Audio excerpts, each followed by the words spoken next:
Have you ever felt stuck in your career? Maybe you feel like you're meant for something more, but you're unsure about how to make the leap. Or maybe you've tried to pivot before, only to end up right back where you started, frustrated and unfulfilled. Career transitions aren't just about changing jobs. They're about reinventing yourself, aligning with your purpose, and building a path that really actually excites you. But how do you navigate that uncertainty without burning out or losing momentum? Well, that's what we're diving into today on Money and a Good Life.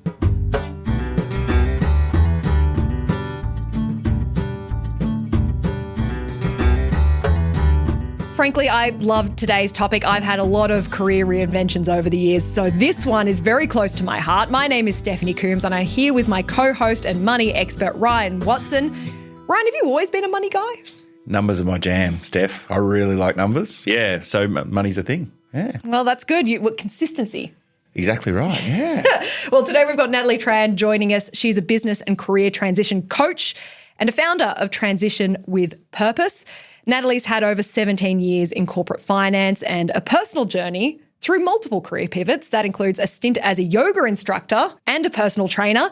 Natalie now helps professionals bridge the gap between where they are now and where they really want to be. Natalie, welcome to the show. Thank you so much for having me. I'm so interested in your personal journey. You've obviously had a lot of pivots and movements. You say that you've had one successful pivot and one that was a little bit more messy. Tell us a bit about that. For sure. Now, I've met Ryan before as well, so you might know part of the story. Yeah. I started off in finance and accounting. I'm a chartered accountant, so I love numbers too, Ryan. I love the numbers. Excellent. Surrounded. Yeah, okay. Yeah. Love the numbers. But when I started at Deloitte 4 years in, didn't hate it, but felt like something was missing. And that gap started getting bigger and bigger. And I started going around different types of lateral, sort of like exerting myself out there in the different types of finances and learnt heaps. My last stint was with a global asset manager, Goldman Sachs Asset Management, where I spent 10 years there. Climbed the ladder, did all of that, and I would call it a successful career. But when my kids arrived, I decided to just make that jump, because that nagging feeling, I don't think it ever goes away. So the next jump was not successful, because it was right at when September 11th happened. So I had plane tickets in my hands, ready to go, right? As in literally, it happened the night, but when I was meant to fly out. Oh my goodness. The recruiters never rang back or anything like that, so I assumed we're going ahead. So I spent a whole year packing the house, packing the whole life, got hubby to resign. We did all of that and was an overseas stint. And in the morning, driving to the airport, we get a call. And they said, I'm sorry, but because of the economic conditions of what just happened last night, you don't need to board that plane anymore. That's a nice way of putting it. So you don't need to. Yeah. Or as in don't. Yeah, exactly. And then they hung up in 15 seconds. And so I just started reeling, like, you know how your mind just starts to go, oh my God, what do I do? What do I do? What do I do? Right? This is unsuccessful, or it's already unsuccessful. Like, isn't it crazy how your this mind... gives me anxiety. I get palpitations thinking about it now, I can't think of a worse possible outcome. Yeah. And so went back to our little apartment, which we sold because and we had to ring up. We then did all the stuff that I had to do to get back to like having a place to live. We didn't even have a microwave. I mean, back then as well, there was like a laptop. Phone wasn't that smart either, right? So it was pretty much us sitting on the floor, went to Aussie Disposals, bought a blow-up mattress and slept on that and wondered what the next career move is. With both of us were in finance, being out of the market. And so it was fun, not fun. That is literally like nightmare material. Yeah. And so then I went back into finance again, because that was when I said, you know what, I'm scared. Yeah. Not doing this, doing that. That's what you knew. Yeah. That's what you knew. And then did really well, made it to executive director at Goldman Sachs Asset Management. And then when I had my kids, I decided, you know what, now or never, take that fear on the face and just, and just go for it. And that's when I left, saved a little bit of money. I call it a transition fund, and I teach people that as well. And I'm going to do it. And then I was so burnt out, so unwell, that I decided to make myself well. And so I did the personal training course and all of that. And it changed the way I was breathing, the way I was doing everything as a mum and all of that. And hence, coaching wasn't happening. You know, people think, oh, you want to be a coach, and then the clients will come, right? Doesn't happen like that. As with any business. So then I started doing all of the yoga teaching. I actually taught anti-gravity yoga in the air, you know, those ones that I do in the air. So I became a teacher there. I taught Pilates, and that helped the finances as well. I was sorting things out, building the business. So that was my successful pivot. And wow. Yeah. But what a first one though, huh? Yeah, in a nutshell. I mean, it's amazing you ever tried to give it a go again. Like after that, I took a little bit of that, you know, take it in the face and go, you know what, it's now or never.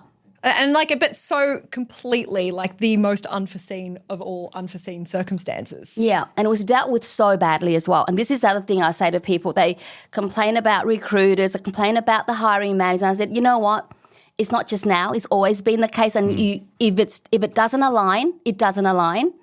Circumstances will put you in places where rejection will just hit you in the face over and over and over and over again. So what did that teach you? I mean, resilience. Resilience. Yeah. I wrote a whole chapter on it. Yeah. So because I suppose after that is now the baseline of a bad experience. Yeah. Like that is the worst. The worst. I think, and then anything is in was like, well, at least I'm not sitting in my sold apartment on the floor. Like that is now... Negotiate your way out of, you know, telling the buyer, could you just give me another month while I sort out my stuff? Can I just stay here, you know? Can I just squat in this house that I used to own? my own house that I've just sold. Yeah. And obviously, I mean, like it's worked out for you though now. You've managed to get through and have a very different career. I mean, when you look back on the work you're doing before and the work you're doing now, how do you feel? Oh, gosh, it's such a different world. But at the same time, you know, I never say that, you know, you don't have to hate something like that to change, but you want something more, right? And to see that dream, to want it, to know that it aligns, go for it. Do not give up. And that's the thing that's come with me a lot of the way. And it's okay to not failure and success are like, you know, different sides of the fence, right? And you fail some, you win some, and you know, some are worse than others. But yeah, it's a whole different world. I get to wake up now and go, I get to do this. I get to have, like yesterday I coached 6 people in one day. And I'm like, I get to do this all day. Well, it's interesting you say that, right, Natalie, the get to versus I got to. You've clearly got the get to at it, like the growth mindset. Yeah. Yeah. Yeah. When you've obviously now coached a lot of people. Who are the kinds of people who come to you for help? You know what, you know how people go, oh, niche down, you know, that advice they give you, right? Well, I have never done that because I feel like people transition, even as a graduate, even as a third-year graduate, if you know that it's not quite right, if you've picked a course because your mum told you to, and, you know, a lot of Asian parents say, you know, you got to do your doctorate degree, all of that, right? And it's time to move, and we work through that. So, usually very multifaceted individuals see me mid-careers, the next phase, and Ryan will know all about this, but the next phase of, you know, active retirement or building a portfolio career or doing something that's a little bit different to what they've done, but the fear is so big that letting go is part of the work. Let's talk about the feeling, right? Because obviously you had a really successful career. No one could say 17 years of managing to get to the pointy end of a pretty competitive industry was anything tough. Yeah. it was anything other than a success. And obviously you were good at it, but it's not being good at it isn't necessarily a sign that you should be doing it. So how do people feel when they know there's something else? Like, talk a bit about the emotions there. Oh, you know what? I sum it up as, you know, wake up in the morning and they go, meh. Right? M-E-H. Yeah, M-E-H, that's right. And they go, and it's like, here we go again. It could be like that. And then there are some going through a few toxic stuff at work and so I always get to the bottom of that feeling, that met. Is it like met because it's a function?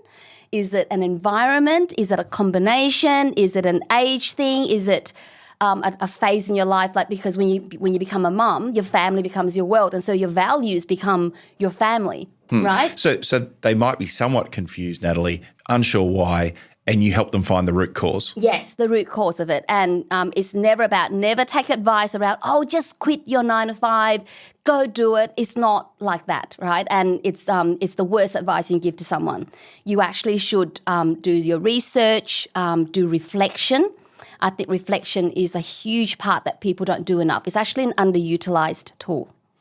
I think that it's an important thing to work out whether you've got a bad feeling or if you've got a bad job, or maybe your career is okay, but the company you're working in is bad and you just maybe need to change companies. That's right, yeah. Do you find that you've had clients who are just meh about their workplace rather than their... Yeah, and it could be very complicated. It could be like a whole set of factors. It could be a combination, and so we unpack that. And I do a lot of exercises around mind mapping. I think people, they mind map for whatever job they do, right? But they don't mind map for themselves and really asking yourself, what is it right now? If I could spin 8 plates, right, what would they be? And so the mind map, I sort of take them, I love plants, so I take them through this analogy of if you are the trunk and you are growing 8 branches, what could that look like? And then we pick 2 and start spinning those and getting those branches to grow, and the others stay back as backup singers for the time being. What are some examples that people will put as a branch? So they'll say, I'll get lots of people that go, I've got an idea. I want to be an entrepreneur, right? And it's quite deep and it's, like they really want that. But I know that it's hard and I can't let go. I'm not quite sure. I still don't hate my job, don't love it, neutral. I've had people go from being an analyst, in logistics to, setting up something at home. And then we start to unpack and things start to work. Like I've got one client who then started a gin business in the back of his home, and then we started doing stuff and marketing stuff, and then he started selling like 60 bottles a week. And I said, okay, let's rethink how this could look like now, right? So it's really interesting. Like it takes many, many forms. So if I was going to do my tree and work out what my branches are, so my one would maybe be, writing. I like to write a lot. Wouldn't another one be my work in podcasting? And then would I put family as a branch, or is this it just like absolutely? So this is where I need to be focusing, where I focus my time. Is that sort of the idea of the exercise? Yeah. I say to people, family and health are always the backdrop of those 8. So they're never like so the branches are more around what could I put effort into right now in the next phase for me, given my interests, my values, my beliefs, and my network. And if you have a Venn diagram, again, the numbers person's coming back. If you have a Venn diagram and those 3 circles kind of started merging, that intersection in the middle, I call that your unfair advantage. Yeah. And then I go, okay, what does that look like right now? So podcasting takes a while to take off, but it could be like the 3rd plate that you're working the backdrop. So I have many coaches that do podcasting, myself included. Can you monetize from it? You'll have to ask yourself that. Do you want to be a main podcaster, or do you want the podcast to be a little bit like a backup singer just in the background while you do your main thing to monetize, right? Because at the end of the day, we need to monetize.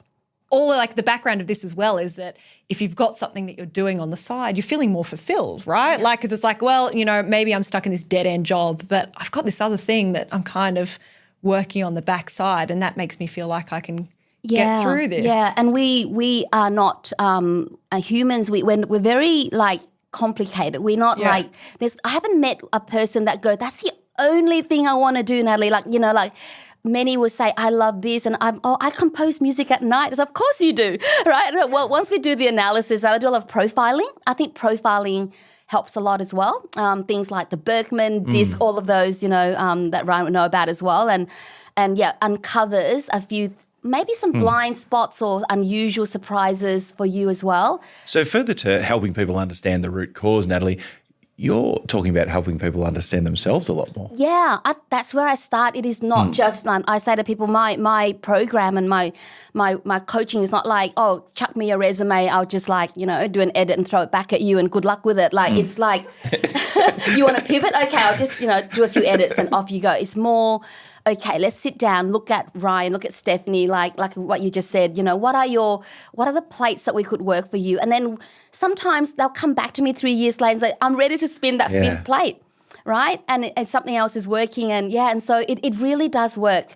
And then we go back and really look at the strengths. Our values change over time as well. Okay. It's interesting. I think it's a really important time for people to explore this, Natalie, because more and more we're hearing with economic uncertainty and the like redundancies and people going through that. And some people are blindsided by that. Can we explore, your work with people who are going through or have gone through redundancy as well? Yeah, absolutely. You know what? Doesn't matter how well it happens when it hits people. They go through that change curve, right? You've heard about the change curve where they get in shock and then they work through that and they have to work through to the other side. And so redundancy is really interesting because and even the language they use, something like, I've been made redundant. And I'll say your role has been made redundant, not you. Okay, right? interesting distinction. Yeah. Your role has been made redundant. And I sort of help them with a lot of mindset because when I was going through my coaching accreditations, I wanted to ensure that I put in the mindset. I did all the physical training, so I know what wellness looks like. And I also wanted to make sure the mindset looked right. And so just changing up the language as well. That people use out of, the restructures and the redundancies of their roles. And we work through that and make sure that they use the opportunity to reflect and start new. Don't use it to just, run into the next thing. Yeah, but is that what you often find people want to do? They want to get on to the next treadmill at the next company as opposed to seeing as a positive fork in the road. Yeah, exactly. They start to feel a bit of like panicky, like the panic attacks can happen to some people as well. Some handle it really well, and it comes back to your profiles as well, right?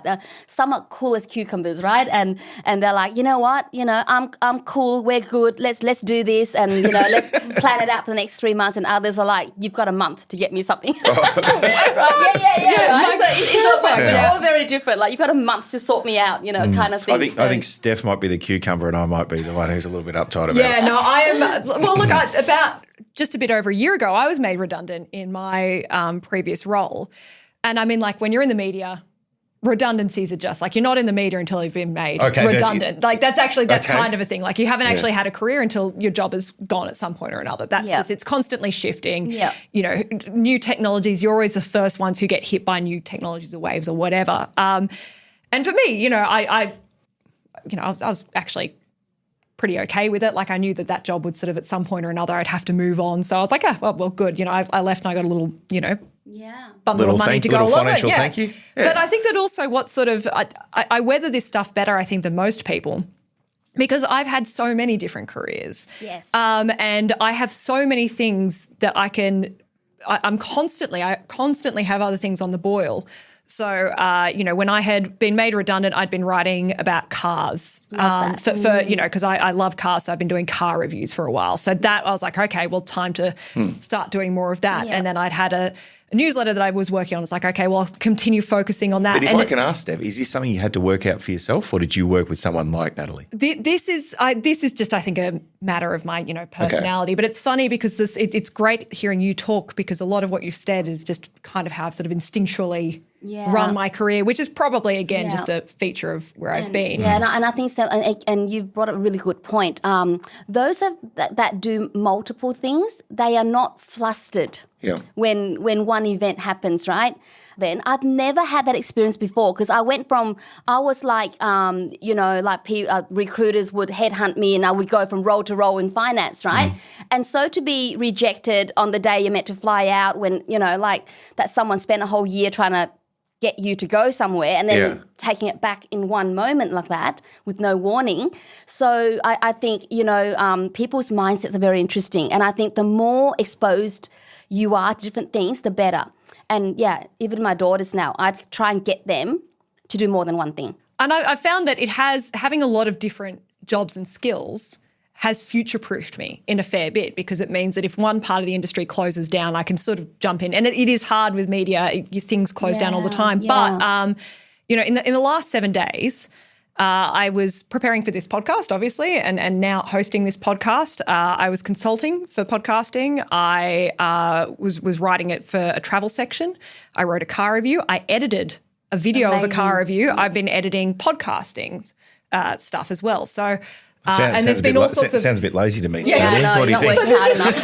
But this is freelance life, right? Portfolio career. It's called a portfolio career. It does make it. But what I have found, and I'm sure that you have feelings on this, is that when people ask what I do, I'm like, sort of the answer depends probably on who I'm talking to. Yeah, it's very hard to reflect that on a LinkedIn post without just being like, this person's crazy. So how do you sort of, if you are someone who has a portfolio career or a lot of interests, how do you express that without looking like you have no focus? Oh, that's so interesting. Even for myself, I have 3 bios for coaching.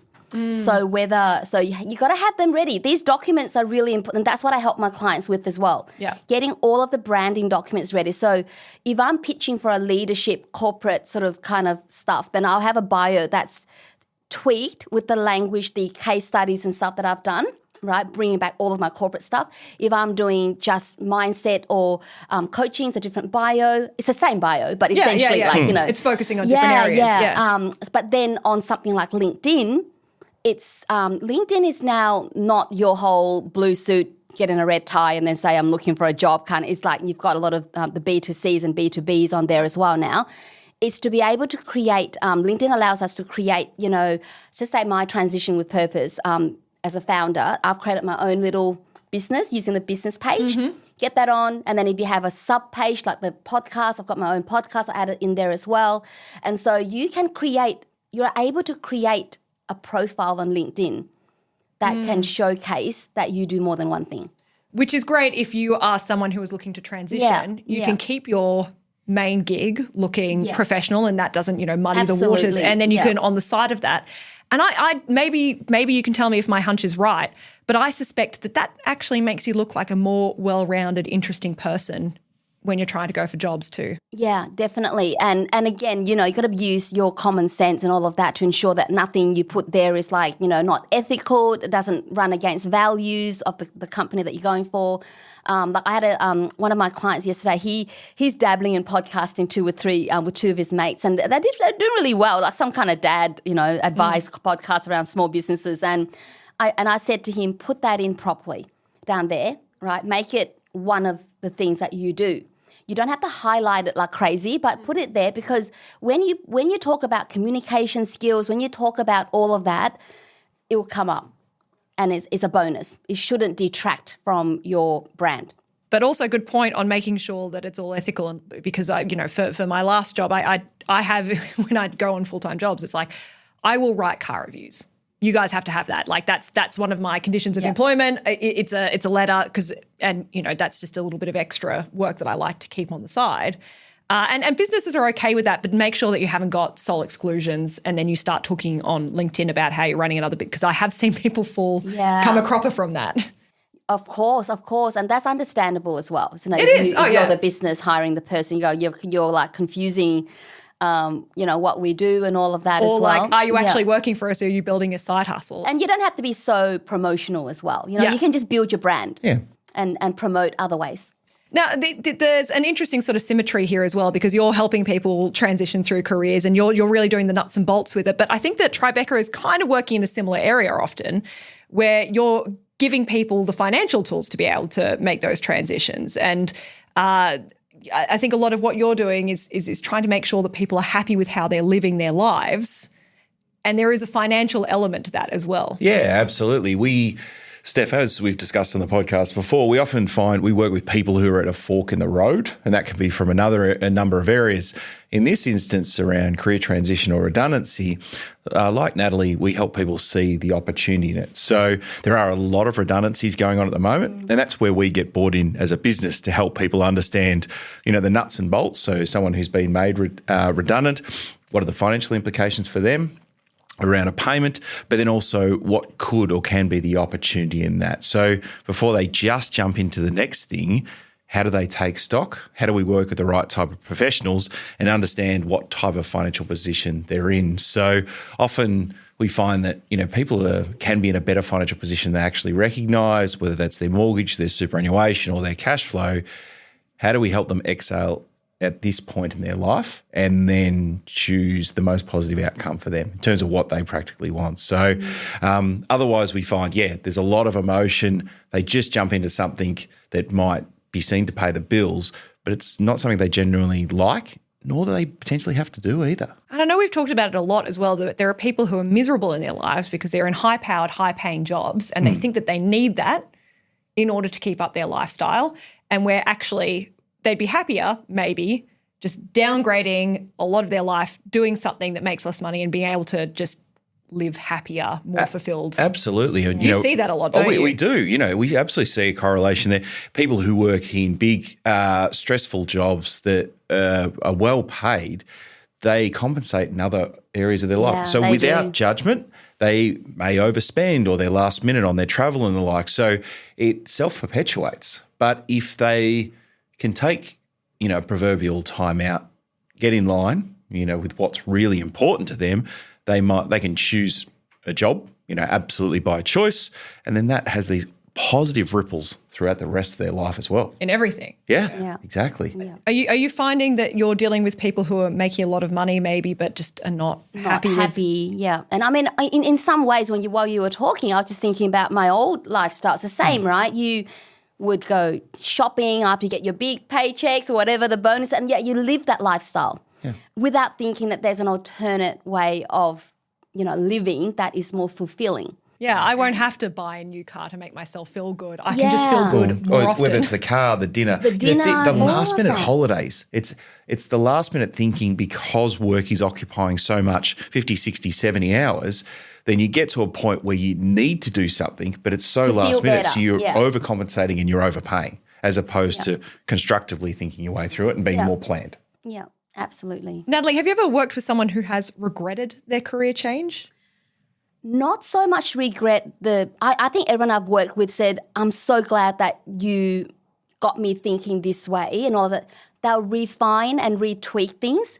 No one has said to me, that was, like I shouldn't have moved or anything like that. I think it's always good to take stock of where you've been and go, what next? What's next for me? What can I add in? What can I take out as well? Like what Ryan was saying there. What can I take out?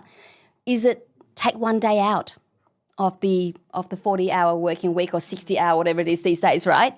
And, and take, subtract, add until you get to a perfect role. Well, not perfect, but ideal for you. I've found that for me, leaving jobs in the past, which, well-paid jobs where I'm happy and people like me or, happy enough, enormous agonising in the lead up to it. Like, what if I never get employed again, or this is crazy. And then the second I've made that decision, incredible relief. Firstly, like just putting it in, like, the shoulders drop. Right? Yeah, it's like, thank God, I did it. And I've spoken to other people who've had that experience as well, that all the anxiety was leading up to it. And then when the decision was made, it was fine. And I can't look back on anything I've done in my career in the last, since I started, that I've regretted. Because even the decisions that might have not made financial decision got me to a much better place in the end. Yeah, absolutely. Yeah, no regrets. I think that like the relief is the word that I think a lot of people would feel if they've had a chance to just reorganise things. Do you have to have all the answers before you make a leap into doing something different? Not at all, but you do need a bit of planning, like what Ryan said. You need a plan. Yeah. We don't just jump in and hope for the best and wing it, right? Because that's where... You talked about the transition fund. I really like that. The transition fund. Yeah. I create one for all of my clients and go, make sure if this is your goal to have like an e-commerce, and then add 6 months is a minimum, absolute minimum. 6 months transition. Minimum. Yeah. Right, 12-month transition fund. And I've got a calculation of how they work out their expenses and all of that. And, and the amount they need each month to survive. What are some other planning things that you take people through? I take them through thinking, like what Ryan was saying, their lifestyle, like just thinking about their health, their well-being, their mindset, like you pointed out as well, family and all that. Just make sure that you, especially after a redundancy, use that time to reconnect. And a lot of dads go, I get to do drop-offs and all of that. And I said, you can still do that. You can still plan to do that, right? And so use this opportunity to see whether that is possible, like a number of days a week and all of that. Because I think people rule out that they can't do certain things.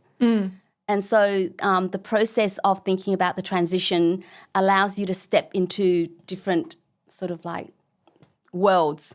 Yeah. Yeah. Yeah, and it's not all or nothing. You can sort of ease your way in. Yeah. You don't have to be 100% certain that you know where it's going to end up. No. But if you are adequately prepared, then you can sort of move into there with a bit more certainty. It's a bit like if you don't have a strategy, the execution's just chaotic, right? And so, but if you don't execute and you have a great strategy, then nothing happens. Yeah, nothing changes if nothing changes. It's a bit like, like two sides of the coin again. So you have to sort of like take action once. And that's why coaching's great, the accountability, right? So when I sort of say, okay, we've done this today, how about in 2 weeks? Tell me how you go with that. And I think people then execute on that strategy and it's faster. If I could jump in there, Steph. So, Natalie, when you're coaching people and they haven't done what they said they'd do, how does that conversation go? I also have a mindset around being very kind to your clients and to yourself. Because there might be good reason. There's the procrastination hides a lot of other things.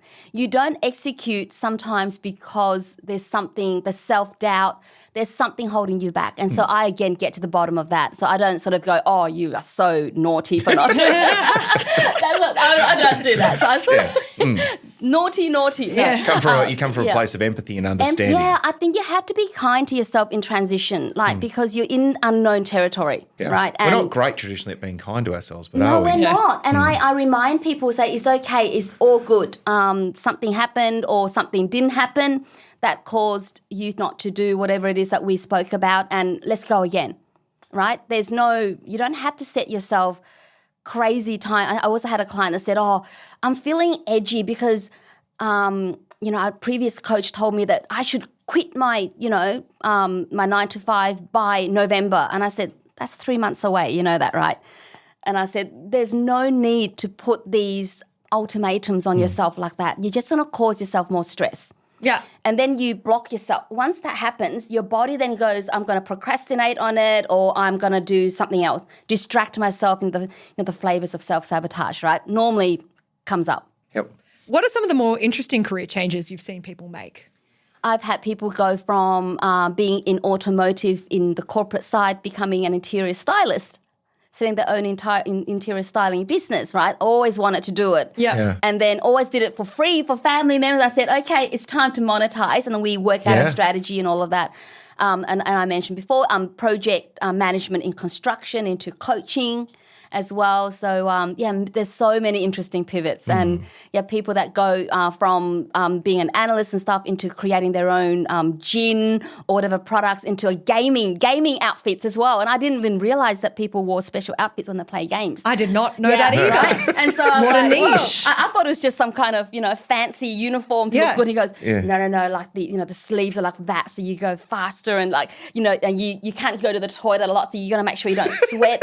I was like, I love that. That's nuts. Yeah, so he's like someone in, totally different field. And so we work, like through that. So there's some really interesting pivots. Have you found that people have been more successful after pivoting careers? Yeah, they love it. Like I was saying, I have I use Notion and I've created like I call it a wall of love.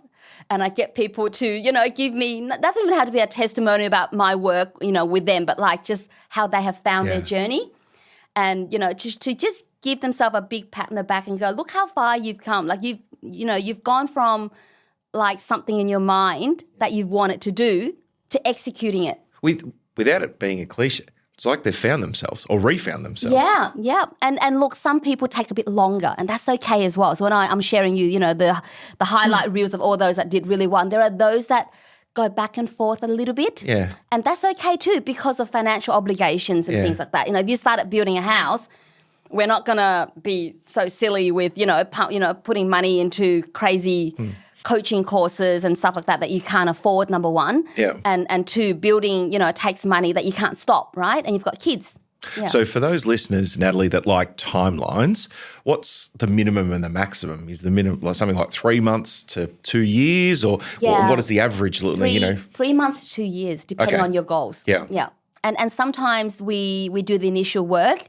They go away, they execute. I sort of I call it like, armory, right? Giving them a bit of armory. They go away and then they'll come back whenever they're ready for the next phase. So it's about setting people up properly. And you have to be empathetic, you're right, because there are some people who have ended up just on this treadmill, and by the time you're 5, 10, 15 years, you're like, I don't even really know how I got here. Like I've got friends who, like you were talking about, whose parents said, you've got to go do a medical degree, did the medical degree, did the internships, became radiographers, were working in radiography and this sort of area, and then just realised like, oh, I'm actually this tortured creative. Yeah. And I think it's and to that's actually... and that's not even taking into account that, hang on, I've done all this work and what am I going to do? Throw out my career? I know, Like I've done all this for what? Like, I can just imagine all of this. That analogy is very dangerous. That sunk cost analogy. Yeah. Sunken cost. Yeah. Like I go, you've done it already. It's already done.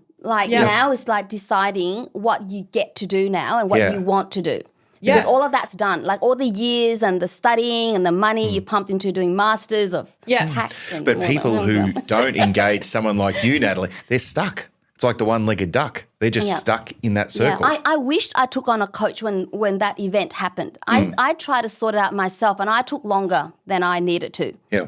Like you call it the treadmill. Yeah, it's like you hop on that treadmill and you go, okay, it'll work. I'm going to go again, you know. But like if you had someone external to see what was going on, I think it will help a lot. And I wished I'd taken a coach up at that time. But yeah, I can understand how people end up in this. But the thing that I always really lean on is it's actually never too late.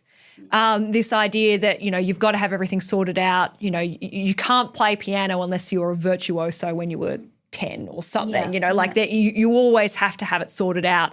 And if you don't know by your mid-20s what your career is, don't even bother. I don't quite know where that happened. It's so toxic. Well, 2 words that come to mind, like it's a journey and play. Like as children, we love to play and we love to enjoy. Fun. You got to the fun and the play with it. It's not it's not life and death. Yeah, I do a lot of activities with my clients too. Have you guys done I'll share one with you, a career wave? No. Where you map out on the y-axis is the level of satisfaction.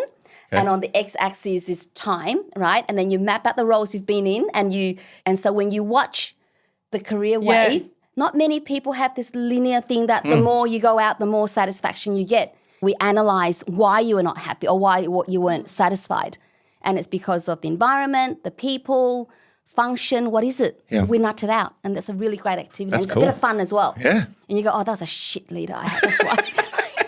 But it's true. And like in fact, bad people can have managers can like have huge impacts on your happiness in a role, but it doesn't necessarily mean that the role is the wrong one. Yeah. If there's someone who's listening to this and they're feeling really stuck, but you know, maybe a little bit terrified, they don't want to leave their stable job, or they've spent all these years in this industry and they're maybe a little bit afraid of actually confronting whether or not they want to be in it, what's the first small step that you would recommend they do? First small step is to give yourself permission to change. And that little permission, you don't need anyone else to tell you that you can change, right? And so then after you've done that, then start to immerse yourself in the world with other expanders in that field who've done what you want to do. And then you start to feel that, you know, how did they get there? Just even a few steps ahead of you, right? And you say, it's possible, right? And so you don't have to do anything yet. You just start to immerse yourself in that world that you want, that role or that field or whatever it is that you want. And I've also found in my many career changes is that there has been no wasted career, there has been no wasted job, that all the stuff that I've done, even if it was in the same industry, but still, like it pops up in weird and unexpected ways. Definitely. You know, like so don't write off your experience if you're in completely the wrong industry for you. It makes you a more expansive, interesting person. I make them do spreadsheets now. My accounting way comes up. I go, no, that's not how you do a spreadsheet. Like, let me show you how to budget. It's still there. It's still there. It's still there. And then I'll also send them to Ryan as well. Like, you know, anyone that can help them sort out their investments, the way that they view money, you know, all of the that stuff, right? Because you can't unpick, of course, so much of this. You know, we wouldn't go to work if we weren't getting paid. I think that is a very important thing to say. So your relationship with money is fundamental, I think, as well, to your relationship to your career. Exactly right. And, you know, we talk a lot about defining financial well-being. So security and freedom of choice. And you can see how the work that Natalie does and then the work at Tribeca helps her. Natalie helps them find true alignment, what's important. They understand their own value in that. And then our money expertise, how do we help them live the life they want off the back of that as well? And this feels like kind of the same question as well. But if someone's listening and they're dreaming of a change, but they feel a bit overwhelmed, do you have any advice for people in that situation? I would say sit in that discomfort a little bit, right? Do not try and avoid it, because avoiding it, it will come up again and again and again. Like I experienced that. I was saying, you know what? I'm a chartered accountant. Come on, I've done this and I've done the masters of this and this and I'm this. so and good at yeah, it. Exactly. Yeah. Why am I giving like that whole sunk analogy? I don't want to give this up and all of that. And yeah, just sit with that overwhelm a little bit, because when you sit with it, you start to feel that calm come over you. And there's a saying, they call it, internal stillness leads to external speed. So you don't have to speed up right away. Like if you feel overwhelmed, get help, sit in the stillness for a little bit. The answers will come. I love that so much. And I think just don't push it down. We're very good at push it down. And numbing. Like when you feel uncomfortable, you get on your phone and you scroll, or you'll go and maybe buy something. But like it will pop up. Yeah, you distract yourself. Yeah, distract yourself. Or there's a bravery in being honest with yourself. Yeah, but that's where the gold is. Yeah, and that's why sometimes even after redundancy, no one reacts right away. But sometimes when we've done the work, even months down the track, you see that emotional side come out and go, oh my God, this is how I've been feeling, right? And they'll feel it because I've done the work. Yeah. They go, this is not meant to be how I'm supposed to live until I retire, whatever they are thinking about. Yeah. What a fulfilling area you work in. It must be so nice to actually be changing people's lives in a very, very serious manner. I love it. Love it so much. I was saying, I wake up and I go, I used to sit, do investment analysis to 6 decimal points and all of that. And now I get to, actually make an impact. A bit more direct. A bit more direct. I can't imagine you sitting just in spreadsheets, because obviously you are so driven by being around other people. And watch that career wave you talked about. I started moving away to my last role at Goldman Sachs Asset Management. I was middle office, where I was in between. I get to see clients and also know all the investment kind of stuff, So watch how you sort of slowly transition as well. Not all of us do that 180. Right, like I did eventually. But yeah, we sort of slowly get to roles where we go, you know what, this is the sweet spot. Yeah. And that's what I want to find for people, that sweet spot for them.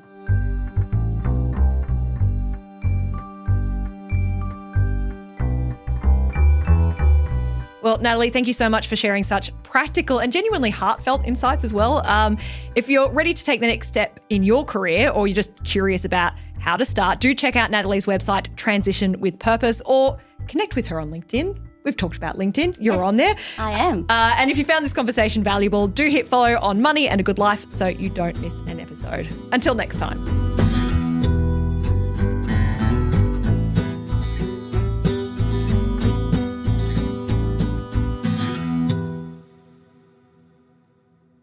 Advice given in this podcast is general in nature and is not intended to influence decisions about investing or financial products. Our listeners should always seek their own professional advice that considers their own personal circumstances before making any financial decisions.